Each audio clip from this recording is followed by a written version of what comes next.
ডিজিপে web version থেকে কিভাবে আপনার ওয়ালেটের টাকা ব্যাংকে ট্রান্সফার করবেন। এখানে দেখতে পাচ্ছেন ওয়ালেটের যে টাকাটা আপনারা দেখতে পাচ্ছেন, এই ওয়ালেটের টাকাটা আপনার সিধাসিধি ব্যাংকে আপনারা কিভাবে ট্রান্সফার করবেন। যদি আপনারা জানতে চান তাহলে অবশ্যই এই ভিডিওটা স্কিপ না করে শেষ পর্যন্ত দেখতে থাকুন। অনেকেই সেই ওয়ালেটের টাকাটা ব্যাংকে ট্রান্সফার করতে পারে না, তো আজকের এই ভিডিওতে আপনারা শিখতে পারবেন যে কিভাবে সেই ডিজিপে ওয়ালেটে থাকা যে টাকাটা সেই টাকাটা আপনারা কিভাবে ব্যাংকে ট্রান্সফার করবেন। তার জন্য আপনারা এখানে একটি দেখতে পাচ্ছেন ওয়ালেট অ্যান্ড ট্রানজ্যাকশন, জাস্ট এখানে আপনারা অপশন একটি দেখতে পাচ্ছেন পেওয়াট।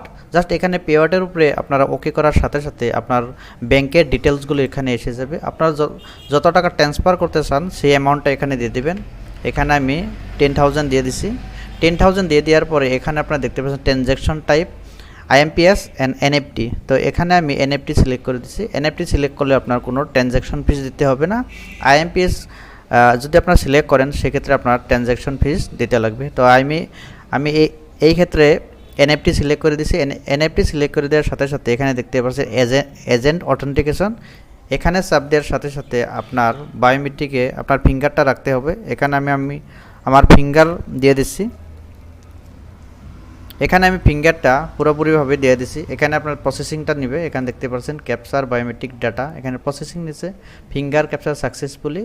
তো এখানে দেখতে পাচ্ছেন প্রসেসিং নিচ্ছে। কিছুক্ষণের ভিতরে এখানে ওয়ালেটের টাকাটা ব্যাংকে ট্রান্সফার প্রসেস হয়ে যাবে। এখানে দেখতে পাচ্ছেন সাকসেসফুল। তো ঠিক এইভাবে আপনার ডিজিপে ওয়েব ভার্সন থেকে আপনার ওয়ালেটের টাকাটা ব্যাংকে ট্রান্সফার করতে পারবেন। ভিডিওটা যদি ভালো লাগে থাকে ভিডিওটা লাইক করবেন। চ্যানেল যদি নতুন করে প্রবেশ করছেন অবশ্যই চ্যানেলটি সাবস্ক্রাইব করে পাশে থাকা অল নোটিফিকেশনটি অন করে রাখবেন। ধন্যবাদ।